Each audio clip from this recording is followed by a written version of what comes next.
Bruh, BedBugs chased me out of Tijuana, Mexico. And this is how it happened. It was the first night, and in Tijuana, 3 a.m. I've been trying all night to sleep, but couldn't sleep for some reason. So I decided to read my Bible, make use of the time. And while I was reading, and it felt like I squashed something. So I turned around to look at whatever the heck I squashed. And it's like a platoon of bed bugs lined up trying to rub me on my blood. And apparently, these bed bugs, they don't discriminate, man. They love dark chocolate. Today they were literally trying to rub me at a gunpoint, talking about they done had tacos their whole life and now they want some steak. And I'm like, man, I almost died laughing. And then I'm thinking, man, what is that to me? What up, YouTube? It's your boy Vesty Vest, man. I'm back at it again. Today, I'm back with a crazy Labor Day weekend story. It was a typical Labor Day weekend. And I just happened to be in LA. And my buddies and I, initially we had planned to just bar hop. Just go to one bar after another and just chill for the weekend. But my buddy Fred, he suggested that we go to Mexico. Like, mind you, this was last minute. And one of the convincing points he makes is that, hey, this is gonna be a long ass weekend. So why don't we just go? We go Friday, we stay there Saturday, Sunday, and just come back on Sunday night. And then we can have Monday here, and then maybe the Tuesday we start work back up again. He was convincing, and I'll be honest, I was not with it. But Fred had been on this new wave about seizing the moment, living life to the fullest. I mean, let me just say, Fred was incredibly convincing. So eventually, I gave in and agreed. And it was going to be my first time in Mexico. So I was like, man, why not? And like, I got something to do, you feel me? And it's about to be Friday. It was Thursday at the time, but it was going to be Friday the next day. And I really didn't have much to do. So I agreed, and there we went. But let me tell you, this was too much of a last minute decision to get tickets. So we decided, tickets were going to be way too expensive to fly into Mexico and just for like the weekend, bro. So I suggested, because I initially went to California for a wedding, man. I hadn't planned to go to Mexico and doing all this other stuff that just come into play.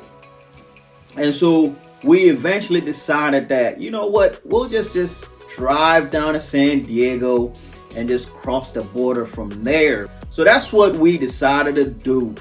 So we drove down to San Diego. When we arrived, we saw the traffic at the border. We're like, oh my goodness, it'll take us forever just to cross the border to be on the other side. So we talked to one of the border cops, and this dude was super nice, man. He like, well, you know what y'all can do? Y'all can park your car on the U.S. side of the border, walk and cross the border to get to the Mexican side, and maybe catch an Uber to your Airbnb. And then after the weekend, just come back, get your car, and drive to wherever the heck you guys came from. And that's exactly what we did. We took our belongings, our luggage, our water, and some cash, and we crossed the border to the Mexican side. Mind you, crossing the border to the Mexican side, that's a breeze, man. All they did, they checked our IDs, passport IDs at one checkpoint, and that was that. So we crossed the border to the other side. My buddy and I hablo un poquito español, man. So we get there, we catch an Uber, we speak Spanish, we tell them, hey man, we're trying to get to this point and that. Obviously the address was already in the Uber app. But yeah, we get to our spot. Did I tell you how much of an impromptu trip this was? So we get there, and the Airbnb we got, let me just say, it wasn't the greatest. It was super cheap. We get there, and the place smelled dank as heck, yo. The place was musty. It felt like it flooded before, and it was just this smell. It almost smelled like they had buried somebody in there somewhere. So the whole place was just like incredibly unpleasant. And it was just squalid, and you could just tell something was off. I mean, we're a couple of guys, me and my buddy Fred, we've been through the trenches. So we're like, man, we're not gonna be squirmish and all that. So we get settled in and decided to go out for some food. So we get out. Hey, I tell you one thing, above everything else, the food in Tijuana, Mexico, and that's it. That food was dope as heck. So we get there, we grab some tacos, and afterwards grab some snacks, and then come back to the spot. And then when we got back to the spot, we decided, hey man, it's the first night in here. Let's go check out what the nightlife is like. And we decided to walk, because like the place we stayed at, it was close to most of the spots that we were gonna be at, to like to the bars, the clubs, and all this other place. And so we decided to walk. We walked from our Airbnb all the way to the bars and the clubs. Man, oh man, what a night it was. But you know, one thing that stands out of just the smell walking across we did a lot of walking when we were in Mexico, and I'll tell you one thing, the smell, you could smell the sewers right on the streets, and then that was terrible, yo. It was terrible in the night, just walking all over the place and hopping from one bar to the other, one club to the other. We just got tired at one point, walking all over the place that night, and the smell in the air, it was just like terrible. So at one point we just got tired. We're like, let's call it a night, man. So we got back to the spot, and my buddy Fred had his room, I had mine, so we both split and we hit the hay. The whole night I've been struggling to fall asleep. I don't know what it was. The room was just weird. It's like a excessively large room for no freaking reason. They had closets everywhere. They had an incredibly old safe that no one knew what the heck was in there.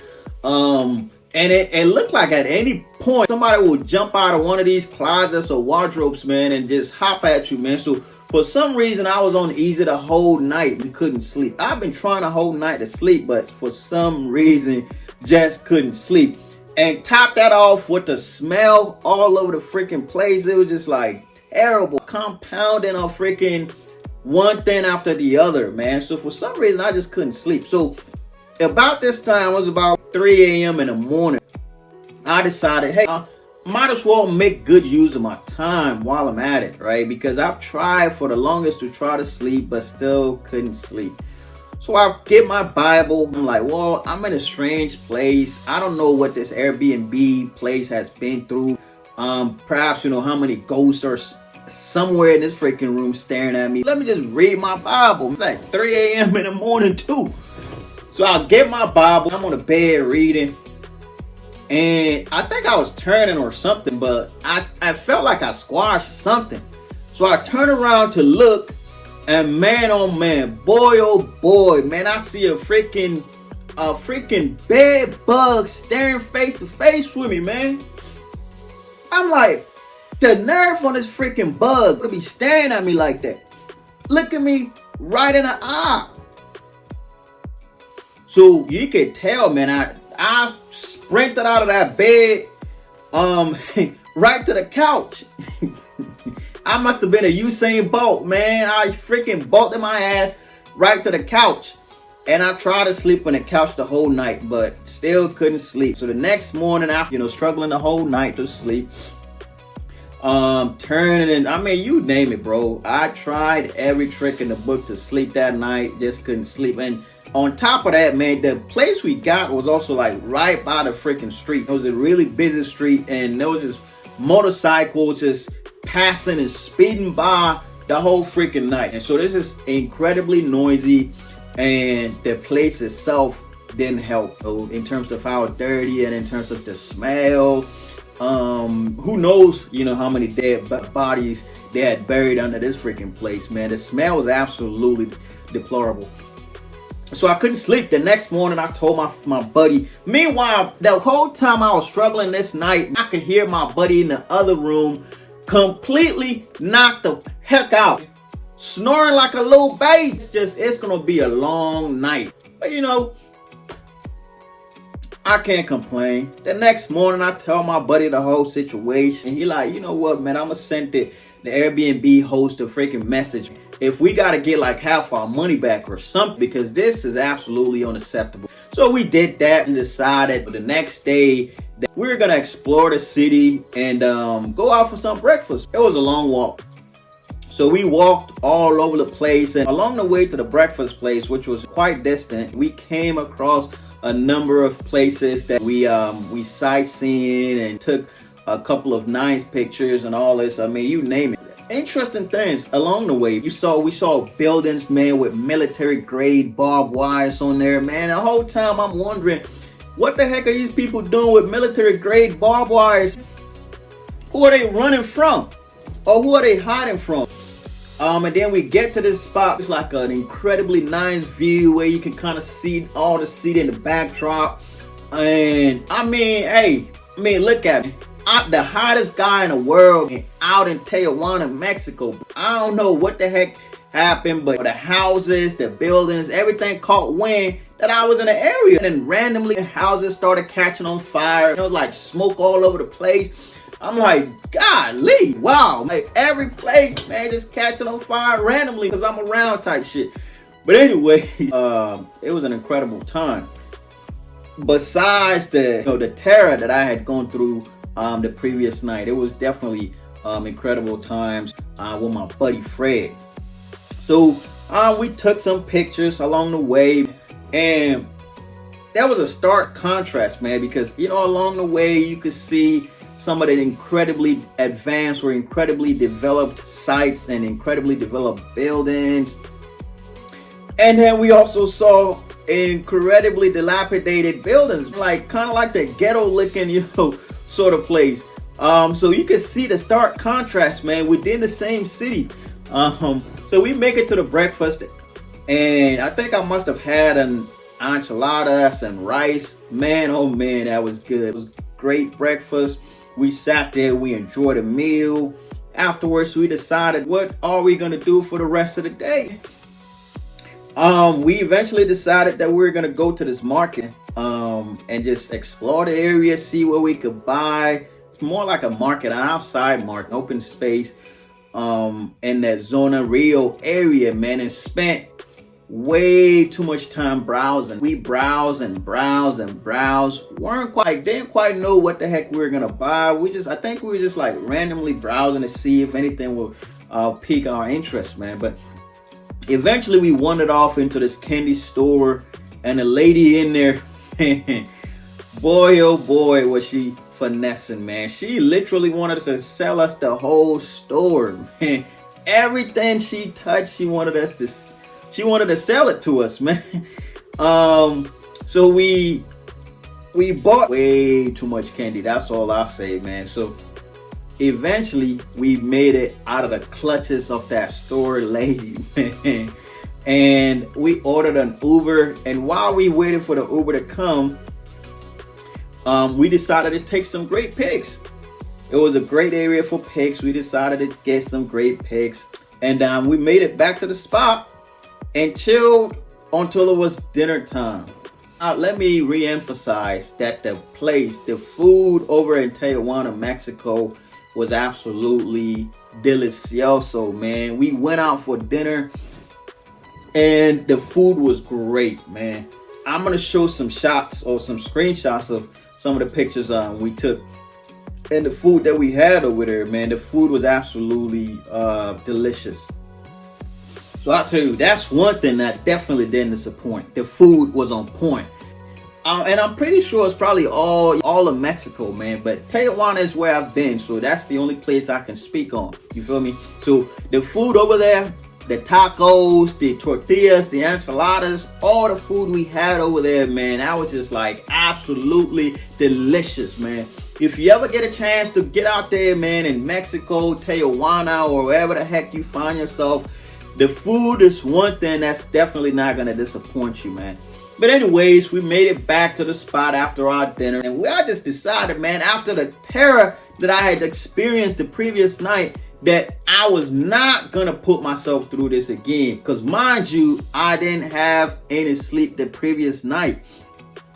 And there we are back to this freaking dilapidated ass freaking Airbnb. Just absolutely musty. smelling all over the place. You got bed bugs on one side. You got the smell coming from the kitchen sink, and it just everywhere. The living room smelled like it flooded before. It was just like the place was just rotten.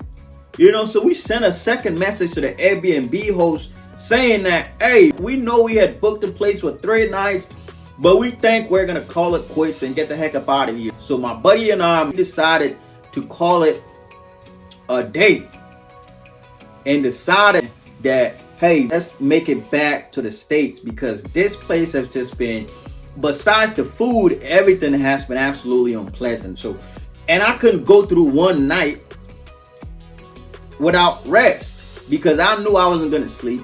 I couldn't go sleep in the couch or go sleep in the bed with the bed bugs everywhere. And in the couch, maybe I hadn't just noticed any bed bugs, but that didn't mean that there wasn't any bed bugs. So we decided that we were gonna leave. And about that time, which was around like 9 p.m., we decided looking for the nearest border location. We found one, put it in an Uber, I should say. The Uber guy takes us to the place, man. And about this time, by the time we get there, man, it's like 10 p.m. And it was super dark. The place looked like it looked like the ghetto, man. And at this time, as soon as he dropped us off and left, man, we noticed that this was the wrong place. And everybody we talked to, man, like, did not speak English, man. I went around the whole place asking people, man, hablo inglés. Everybody says no, man. I'm like, man, this is gonna be a long freaking night, man. So my buddy and I, we sitting there strategizing. Yo, we notice around us that this is the freaking hood. We could get robbed, bro. It's 10 freaking p.m. in the dark somewhere in Mexico. We don't even know where the heck we were. So we sitting there confused. I don't know. I wasn't scared, man. I don't know about my buddy, but I for damn sure wasn't scared. Fred probably wasn't scared either, man. But we just sitting there, man. I was like, well, why don't we call Sergio back in the state and give the phone to him to speak to one of these people around here to give us direction on where to find the real border crossing. So that's what we did. As soon as we get my buddy on the phone, man, he's asking us, where are you guys at, man? So he's over there back in the States trying to pinpoint exactly where we were so he can kind of give us a direction as to where to go to find the actual border, man. While we were doing all this, a big SUV pulled up, and then some dude got out the car, speaks perfect English. He said, you guys look lost. I'm like, oh my goodness. What a breath of relief. He comes to us telling us that we look confused and we look lost. So he felt the need to come talk to us. So apparently he was also, I think, looking for the border, but thank goodness he actually knew where the other one was. I mean, the one that we had been dropped off used to be the old one, so I think it wasn't operational after certain hours. And he gave us the direction to find the right one. But my buddy and I still had to walk over to this other spot that he had shown us. And we kept getting lost. And I mean, mind you, at this point, it's probably nearing 11 p.m. And we're in the freaking hood in Mexico, man. We could at any point get robbed, man. So we're all, the whole freaking time, I'm not saying we were nervous, man. But by the freaking... by our steps, you could tell these guys, man, weren't from this freaking area, man. So, I mean, after a series of getting lost, we eventually stumbled upon an old lady. And I went up to her, man, and asked her, hablo inglés? And man, oh man, she said, yes, she spoke English, man. And she was so concerned because she knew the area we were in.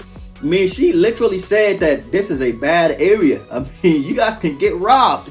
But being a good Samaritan that she was, she decided that not only was she going to point us in the right direction, but she was actually going to walk us to this border crossing. Now, oh my goodness, what an angel she was. She literally walked us to the border crossing. You know, said, there it is. And boy, oh boy, we said our thanks. We expressed our gratitude and we parted ways. I don't know if it was a angel that showed up that night, give us directions and actually walked us to the border crossing. But man, oh man, Man, oh man, what an ordeal that trip was. Great times. So we got to the border crossing, man. The line over there, man, was horrendous. And it was like the first time black people discovered that Chick-fil-A sells chicken, man. The line was absolutely terrible. Waiting. And this line was not progressing, man. It wasn't moving initially for some reason.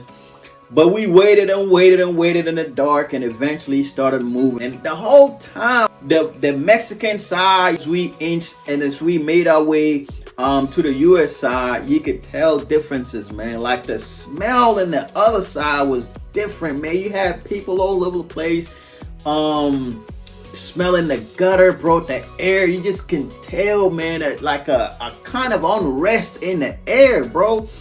But eventually we made it, slowly but surely we made it to the US, to the border. And then, you know, we got our ID checked and all that. But as we neared the US, man, the funny thing is, I didn't even have cell phone service. I did not have service the whole time we were there, man. But as we made it, you know, the smell began to change as we inched and inched closer and closer to the US side of the border.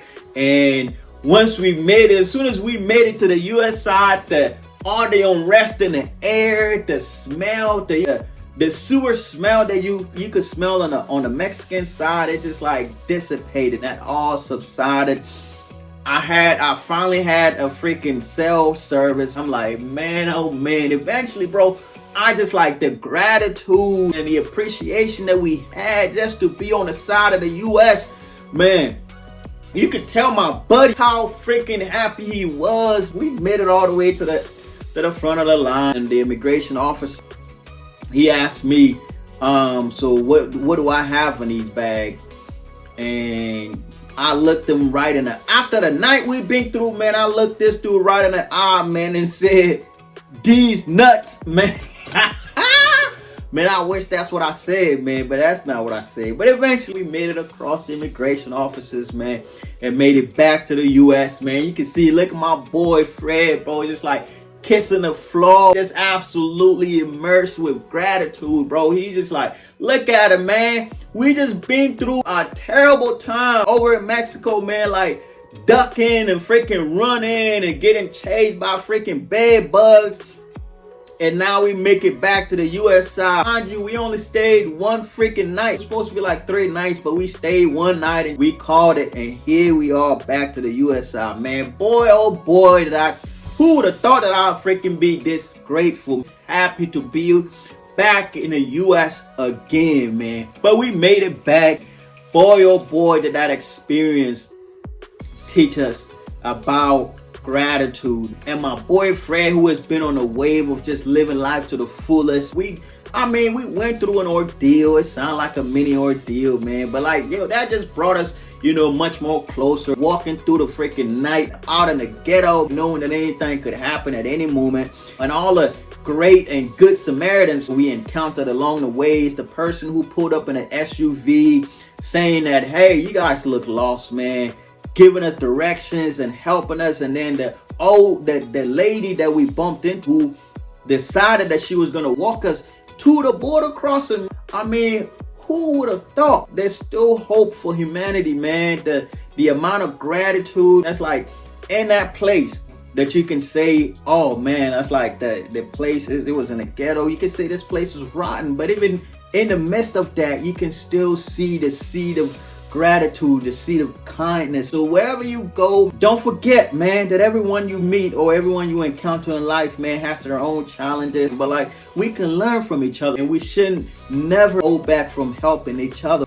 But that Labor Day weekend trip, that's how that went down. I learned a great deal. My buddy and I was a man, oh man, that was an experience for us. We made it back to the US side. We had the car parked on the US side where we had parked it, and we drove all the way from San Diego back to LA that same night. And we got back to the spot. We just like celebrated the whole freaking night. And that night, I slept like a baby, man. I don't even snore. Okay, if I could watch myself sleep, I was pretty sure that I snored that night. And so That's the crazy Labor Day weekend story that transpired over in Tijuana, Mexico. My first time, and that's the experience. So if you haven't subscribed to the channel, I hope you do. Subscribe to the channel, man. It's going to be a hella banger story like this, man, coming up. You guys be on the lookout. Look out for your boy and subscribe to the channel. And I'll see you on the next one, bro. You feel me?